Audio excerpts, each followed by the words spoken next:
제발 이것만 중지하셔도 여러분의 생존율이 굉장히 높아진다. 그 대신 뭘 드셔라? 네, 드시면 됩니다.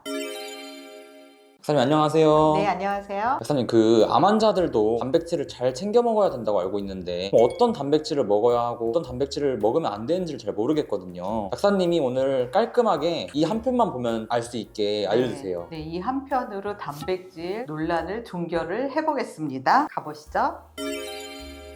박사님, 그러면 암 환자들은 어떤 단백질을 먹어야 하고 어떤 단백질을 먹으면 안 되나요? 암 환자가 먹을 수 있는 단백질 4가지 설명을 해드리겠습니다. 첫 번째는 우리는 식물성 단백질을 섭취하는 것이 좋은데요. 바로 콩입니다. 그럼 콩을 어떻게 섭취할 수가 있을까요? 일단 콩밥, 밥에다가 콩을 많이 넣으시면 돼요. 그리고 두 번째는 두부 드시면 돼요. 두부 조림 아니면 또 된장국에 두부를 많이 넣어서 두부, 야채, 전골 이렇게 하시면 되고요. 콩이 들어간 청국장 드시면은 단백질 섭취가 되는 것입니다. 그래서 여러분의 머릿속에 단백질은 이꼴 고기다, 붉은 고기다라는 생각을 좀 버리시면 좋겠습니다. 여러분 콩밥 싫다 하면은 두유를 만들어 드시면 돼요. 두유기를 하나 장만하셔서 불린 콩 한 30g 정도 불린 콩을 한두 시간 불렸다가 20분만 두유기에 돌리면 따뜻한 두유 한 잔이 나옵니다. 그거 한 잔만 드셔도 하루 필요한 단백질의 절반 이상은 채워진다라고 생각하시면 돼요. 만약에 여러분이 50kg다 그러면 일일 필요 단백질은 50g이다. 60kg인 분은 60g이다 이렇게 생각하시면 돼요. 콩을 60g 드시라는 게 아니라 콩도 드시고 두부도 드시고 청국장도 드시고, 제가 첫 번째가 이제 콩에 대해서 말씀드렸고 두 번째는 생선입니다. 흰살 생선, 조기도 있고 가자미도 있고 이런 거를 살짝 쪄서 드시면 좋아요. 쪄서 한 마리 너무 많다 싶으면 한 끼에 반 마리 정도 드시면 벌써 50g 이상이 훌쩍 넘어갑니다. 오늘 아침에 두유 한 잔 드셨으면 저녁에 생선 반 마리, 반토막, 그리고 매일 아침에 또 뭘 드셔야 되냐면 난각번호 1번 달걀 아시죠? 달걀 하나가 정말 한 20g? 그렇지만 여기선 버릴 게 하나도 없는 단백질 덩어리예요. 단백질만 있느냐? 달걀 노른자에는 오메가3도 너무나 풍부하죠. 여러 영양소가 너무나 풍부하게 들어있기 때문에 달걀은 하루에 하나에서 2개 정도 드시면 좋습니다. 첫 번째 콩, 두 번째 생선, 세 번째 달걀, 네 번째 굉장히 특이한 재료인데요. 바로 식용곤충입니다. 제가 쓰는 재료는 바로 귀뚜라미 단백질인데요. 고기의 100g과 이 귀뚜라미의 1g이 거의 동량의 단백질, 아미노산이 완전히 너무나 풍부한데요. 여러분 여름에 입맛이 없고 정말 항암 중에는 정말 먹을 수가 없다. 두유도 싫고 달걀도 싫고 먹을 수가 없다. 그래서 단백질 수치가 7점 미만으로 떨어졌다. 6.5, 6.6 이런 분들은 귀뚜라미 단백질을 매일 드시면 됩니다. 그래서 한 달에 0.5포인트씩 단백질 수치를 올려주고, 여러분들이 항암 중에 다 근육이 빠지잖아요. 더 이상 빠지지 않게 이것을 유지해 주는 건데요. 제가 어제 저희 아버지를 만나고 왔어요. 저희 아버지 83세에 비소세포 폐암 4기셨잖아요. 제가 손등을 보고 너무나 깜짝 놀란 거예요. 저의 손등과 똑같이 주름이 없으시고 너무 뽀얗신 거예요. 아니 어떻게 아빠 손이 이렇죠? 생각해 봤더니 이 귀뚜라미 단백질을 저희 아빠가 거의 3년을 거의 매일 드신 거예요. 주름이 없어지셨습니다. 저희 엄마가 손도 저렇게 만들어 달라고 하셨는데, 저희 엄마에게 제가 이 귀뚜라미 단백질을 못 드리는 이유는 저희 엄마의 사구체 여과율 EGFR이라고 표현을 하는데요. 이게 엄마가 60에서 너무 왔다 갔다 하세요. 가장 낮은 게 60인데 60 이상이 정상인데 저희 엄마가 59, 58 이렇기 때문에 이 단백질을 제가 드리지는 못하고요. 저희 엄마는 달걀이나 생선, 콩, 두유 이 정도로 섭취를 하고 계세요. 그런데 좀 더 효과를 극대화하고 싶다 하면은 귀뚜라미 단백질 너무나 강추합니다. 그런데 주의해야 될 점은 사구체 여과율이 60 이상, 정상인은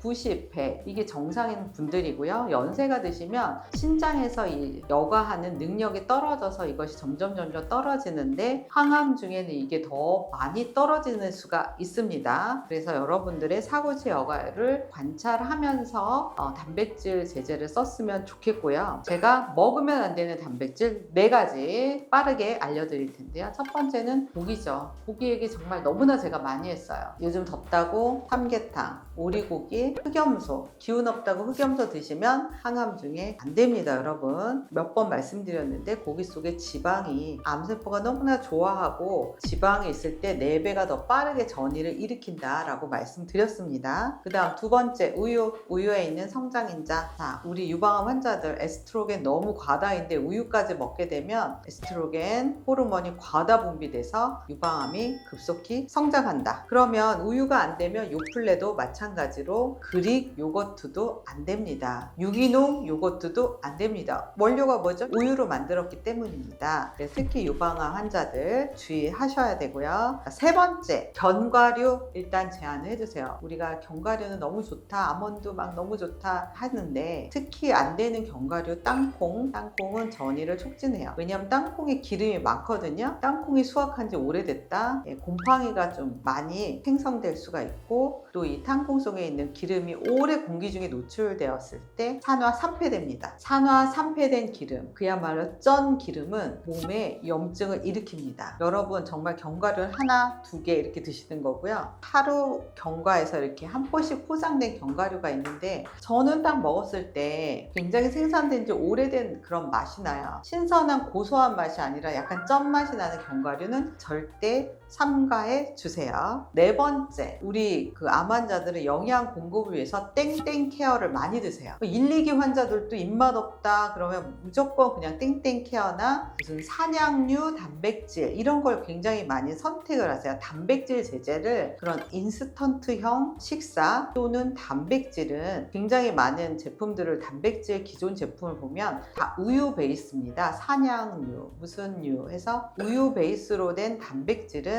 절대 권하지 않아요. 자, 우리 일반인들과 암 환자의 단백질 섭취가 완전히 방법이 달라져야 된다는 거 여러분 이해하셨죠? 우리 젊은이들 다 근육 키우기 위해서 정말 단백질 프로테인 정말 많이 먹는데요. 그런 프로테인을 우리 암 환자가 드신다. 너무나 치명적이 될 수 있습니다. 자, 우리 4가지 다시 한번 정리드리면 고기, 우유, 유제품, 요플레 포함, 그릭 요거트 포함, 세 번째 견과류, 땅콩과 같은 견과류, 네 번째 땡땡 케어 또는 그런 인스턴트형 단백질 제품. 이것은 일반인들은 괜찮지만 암 환자는 금지해야 되는 단백질의 종류입니다. 저희가 이렇게 영상 올리면은 고기는 뭐 다른 데서 먹어도 되는데 왜 안 된다고 하시는지 막 이런 댓글이 되게 많이 달리거든요. 그렇죠. 네. 어떻게 말씀을 드리면 좋을까요? 왜 고기가 안 되는지 제가 말씀을 드리면 저의 말기암 책의 145페이지에 보면 암세포는 지방산을 연료로 삼고 림프 전이를 한다라는 내용이 써 있습니다. 암 환자는 지방산의 섭취와 콜레스테롤 수치 조절이 전이 억제의 가장 큰 원인이 된다라고 제가 써놨는데요. 국립암센터의 김수열 박사님 팀에서 5년 전에 전 세계의 논문으로 발표한 것입니다. 탄수화물보다 림프절 전이를 촉진하는 것이 바로 혈중에 림프절의 지방, 콜레스테롤이 높으면 4배 빨리 더 전이가 일어난다. 그러니까 속도가 가속도가 붙는 거예요, 여러분. 그럼 어떻게 해야 되죠? 고기를 드셔야 되나요? 고기 속에 뭐가 많죠? 포화 지방이 많습니다. 특히 흑염소, 너무 오리는 좋은 기름이야 라고 여러분 생각하는데 오리고기, 특히 수술 후에 이런 흑염소 즙이나 오리고기 즙을 많이 드셔요. 그러면 6개월에서 1년 내에 1, 2기여도 바로